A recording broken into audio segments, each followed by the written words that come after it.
نحمده ونصلي على رسوله الكريم اما بعد فاعوذ بالله من الشيطان الرجيم بسم الله الرحمن الرحيم رب اشرح لي صدري ويسر لي امري واحلل عقدة من لساني يفقهوا قولي۔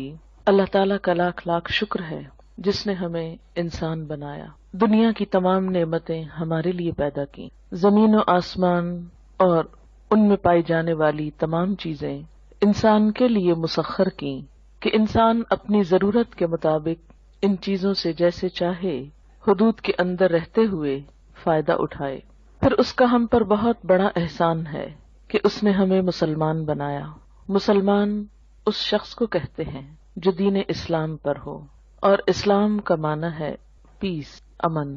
گویا مسلمان وہ شخص ہوتا ہے جو پرامن ہوتا ہے، اندر سے پرسکون ہوتا ہے، لوگوں کے ساتھ پرامن ہوتا ہے۔ لوگوں کے ساتھ وہی شخص پرامن ہو سکتا ہے جو اندر سے پرسکون ہو۔ اگر کوئی شخص خود اندر سے بے چین ہو، غیر مطمئن ہو، غم، غصے، غضب کا شکار ہو، وہ شخص دوسروں کے ساتھ اچھا معاملہ نہیں کر سکتا۔ اسی طرح وہ شخص جو اندر سے بدنیت ہو، حسد کا شکار ہو، بدگمانی کا شکار ہو، برے جذبات کا شکار ہو، وہ شخص بھی دوسروں کے ساتھ اچھا برتاؤ نہیں کر سکتا۔ نبی اکرم صلی اللہ علیہ وسلم نے مسلمان کی تعریف یہ بتائی کہ المسلم من سلم المسلمون من لسانہ و یدہ، مسلمان وہ ہوتا ہے جس کے ہاتھ اور زبان سے دوسرے مسلمان سلامت رہیں، یعنی ان کو کوئی تکلیف نہ پہنچے۔ تو جیسا میں نے عرض کیا کہ دوسروں کو سلامتی وہی دے سکتا ہے جس کا اپنا دل سلیم ہو، سلامت ہو۔ دل کی سلامتی، دل کا اطمینان اور دل کا سکون اللہ کے ذکر میں ہے۔ قرآن پاک میں اللہ تعالیٰ فرماتے ہیں الا بذکر اللہ تطمئن القلوب، خبردار اللہ کے ذکر ہی سے دل اطمینان پاتے ہیں۔ جب دل مطمئن ہو جائیں، پرسکون ہو جائیں، تو ایسے شخص کی گفتگو میں بھی ایک ٹھہراؤ آ جاتا ہے، پرسکون ہو جاتا ہے، پھر وہ دوسروں کے ساتھ معاملہ کرنے میں بھی پرامن رہتا ہے۔ اس کے لیے ضروری ہے کہ ہم سب اللہ کا ذکر کرنے والے ہوں، اللہ کو یاد کرنے والے ہوں، اللہ سے دعا کرنے والے ہوں۔ اسی وجہ سے آج کی اس شام چند دعاؤں کا انتخاب کیا گیا ہے جن کو ہم اگر اپنی زندگی کا حصہ بنا لیں تو لازمی طور پر ہمارا دل پرسکون ہو جائے گا، ہمارے حالات بہتر ہوں گے، اور یہ سب کچھ ہمیں دنیا میں بھی ایک اچھا انسان بننے میں مدد دے گا۔ اور دنیا میں اچھا انسان بننا اس لیے بھی ضروری ہے کہ یہ دنیا پرامن ہو اور اس کے نتیجے میں ہماری آخرت پھر خوشحال ہو۔ ہم سب جنت کی خواہش رکھتے ہیں، ہم سب جنت کے امیدوار ہیں، جنت کے انتظار میں ہیں، لیکن یاد رہے کہ جنت پرامن لوگوں کی بستی ہے۔ جنت میں وہی جا سکتا ہے جو یہ ثابت کرے کہ میں ایک پرامن انسان ہوں۔ دنیا میں بھی جو انسان خود پرامن طریقے سے نہیں رہتا اور دوسروں کی جان، مال، عزت، آبرو پر حملہ کرتا ہے یا ان کو نقصان دیتا ہے، تو ایسے شخص کو معاشرے میں کھلم کھلا چھوڑ نہیں دیا جاتا۔ دنیا میں بھی ایسے شخص کی جگہ جیل خانہ ہوتی ہے۔ ایسے لوگ جو معاشرے کا سکون برباد کریں، معاشرے میں بے چینی پیدا کرنے کا سبب ہوں، ان کو دنیا میں بھی پکڑ کر قید کر دیا جاتا ہے، اور اگر وہ دنیا کی قید سے بچ بھی جائیں، ان کا کوئی جرم ثابت نہ ہو سکے اور دنیا میں کوئی سزا نہ پا سکیں، تو آخرت میں ایسے لوگوں کے لیے پھر یقینی طور پر جیل خانہ ہے۔ اللہ کے جیل خانے کا نام جہنم ہے۔ وہ کون سی چیزیں ہیں جو انسان کو جہنم میں لے جاتی ہیں؟ ان میں انسان کی بری نیت سب سے پہلے آتی ہے۔ اگر کوئی شخص خانہ کعبہ کا طواف بھی کر رہا ہو لیکن اس کی نیت اللہ کو خوش کرنا نہیں، لوگوں کے سامنے اپنی نیکی کا پرچار کرنا ہے، تو اس کی وہ نیکی جعل سازی شمار ہوگی، قابل قبول نہ ہوگی۔ اسی طرح دوسری چیز جو انسان کو اللہ تعالیٰ کی نظر میں گراتی ہے وہ زبان کا غلط استعمال ہے۔ جھوٹ، چغلی، غیبت، دوسرے کو طعنہ دینا، یہ تمام چیزیں انسان کو اللہ تعالیٰ کی نظر میں گرا دیتی ہیں۔ یہاں تک حدیث میں آتا ہے کہ بسا اوقات انسان باقی زندگی میں کچھ اچھے ہی کام کرتا ہے لیکن اپنی زبان سے بعض اوقات ایسا کلمہ نکالتا ہے، ایسی بات نکالتا ہے کہ اس ایک بات کی وجہ سے وہ جہنم کی گہرائیوں میں جا پہنچتا ہے۔ ایک مرتبہ ازواج مطہرات میں سے ایک نے دوسری کے قد کے بارے میں کچھ اظہار خیال کیا کہ فلاں تو ٹھنگنی ہے، ٹھنگنی کہتے ہیں جس کا قد چھوٹا ہو۔ آپ صلی اللہ علیہ وسلم نے یہ لفظ سن لیا۔ آپ نے فرمایا تم نے اتنی سخت بات کی ہے کہ اگر اسے سمندر میں بھی ملا دیا جائے تو اس کا پانی بھی کڑوا ہو جائے۔ لیکن ہمارے عام طور پر ماحول میں اس قسم کے تبصرے کسی کے ناک پہ، کسی کے جسم پہ، کسی کے قد پہ، کسی کے رنگ پہ، کسی کی چال پہ، کسی کی لباس پہ کس قدر عام ہے، اور کبھی ہم نے منہ سے ایسے غلط لفظ نکالتے ہوئے سوچا بھی نہیں کہ ہم کوئی بری بات کر رہے ہیں۔ ہم کہتے ہیں تو کیا ہوا، وہ ایسے نہیں ہے، میں کوئی جھوٹ کہہ رہا ہوں، اور یہ کہہ کر اپنے آپ کو مطمئن کر لیتے ہیں اور پھر رواں تبصرے شروع کر دیتے ہیں۔ عام طور پر گفتگو کا موضوع لوگ ہوتے ہیں اور لوگوں کے ظاہر پر، حالت پر، شکل و صورت پر زیادہ تبصرے ہوتے ہیں۔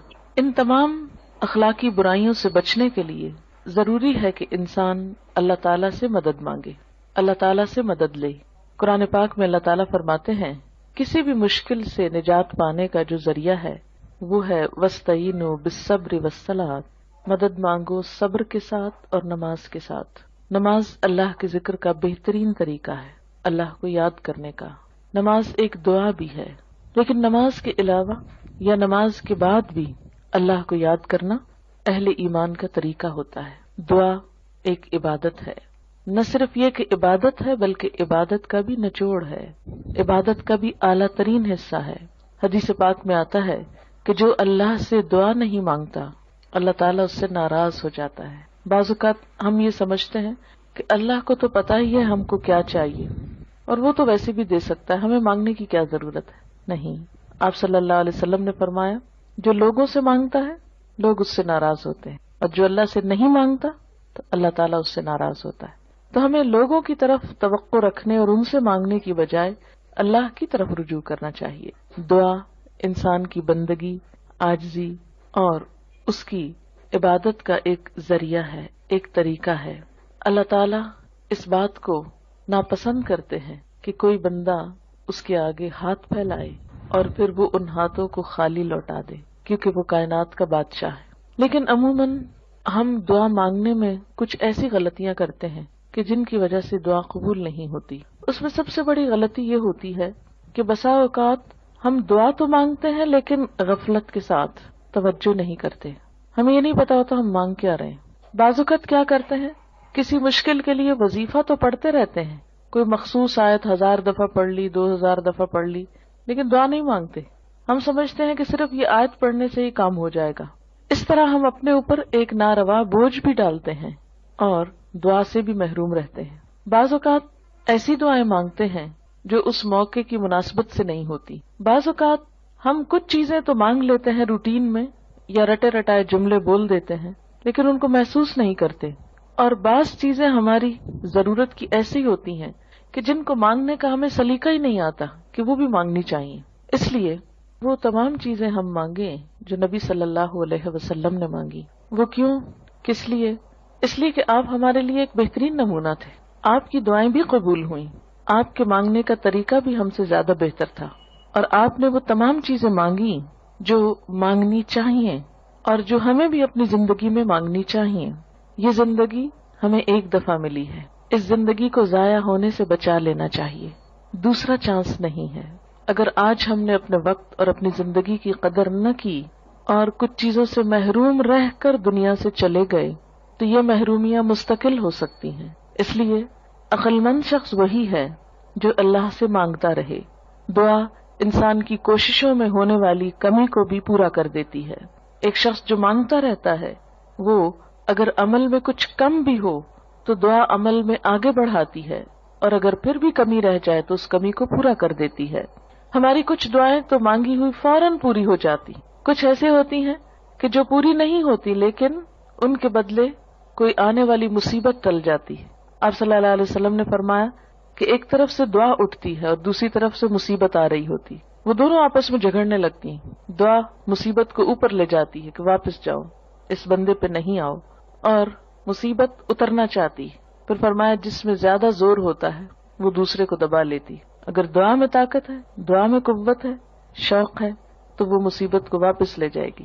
اور اسی طرح اگر دعا پھیکی ہے، ڈھیلی ڈھالی ہے، یا مانگی نہیں یا پوری نہیں، تو پھر مصیبت آ جاتی. تو دعا کا ایک فائدہ کیا ہے؟ بسا اوقات وہی چیز مل جاتی جو ہم مانگ رہے ہوتے ہیں. بعض اوقات وہ تو نہیں ملتی، وہ جا رہی ہوتی ہے لیکن راستے میں وہ ایک آنے والی مصیبت کو واپس لے جاتی. مثلا انسان پہ کوئی بیماری آنے والی ہوتی اور انسان کو نہیں خبر کہ اس کے ساتھ یہ ہونے والا ہے. انسان کچھ اور مانگ رہا ہوتا ہے، مال مانگ رہا ہوتا ہے، اولاد مانگ رہا ہوتا ہے، گھر مانگ رہا ہوتا ہے، یا جو ہماری عام روزمرہ زندگی میں مانگنے کی چیزیں. اب اس کو وہ تو نہیں ملتا جو وہ مانگ رہا ہے، لیکن وہ مصیبت ٹل جاتی ہے جو آنے والی تھی. کیونکہ اگر وہ آ جاتی تو یہ مانگی ہوئی چیز ملنے کے باوجود وہ اس کی خوشی نہ دیکھ سکتا. مثلاً اگر ایک انسان کی موت آ رہی اور وہ زندگی نہیں مانگ رہا، وہ گھر مانگ رہا ہے، اگر اس کی دعا اسی طرح قبول کر لی جائے، اس کو ایک اچھا گھر مل جائے، لیکن گھر ملتے ہی اس کی زندگی باقی نہ رہے، تو اس کو اس گھر کے ملنے کا کیا فائدہ ہوا؟ کوئی فائدہ نہیں، کیونکہ وہ تو زندہ ہی نہ رہا. اس لیے اللہ تعالیٰ کو زیادہ بہتر طور پہ پتا ہوتا ہے کہ اس وقت ہماری ضرورت زندگی ہے یا گھر ہے، مثلا یا صحت ہے یا اولاد ہے. بعض اوقات انسان اولاد کی دعا کرتا ہے، بیٹے کی دعا کرتا ہے، جو ہمارے معاشرے میں عام طور پر ہے، لیکن اللہ تعالیٰ وہ نہیں دیتا، اس کے بدلے میں کچھ اور دے دیتا ہے جو اس سے زیادہ انسان کی ضرورت ہوتا ہے. تیسرا طریقہ یہ ہوتا ہے کہ جو کچھ انسان مانگتا ہے وہ نہ تو وہ ملتا ہے، نہ مصیبت ٹلتی ہے، بلکہ آخرت کے لیے جمع ہو جاتا ہے، انسان کی نیکیوں میں بدلتی جاتی ہے دعا. کوئی مانگی ہوئی دعا ضائع نہیں جاتی. یہ یاد رکھیں کہ دعا ایک ایسی نیکی ہے جو ضائع نہیں ہوتی، وہ اپنا اثر ضرور رکھتی ہے. کچھ کام تو ایسے نا جو ہم کرتے بھی رہیں تو ضائع ہوتے جاتے ہیں، کوئی نتیجہ ہی نہیں نکلتا.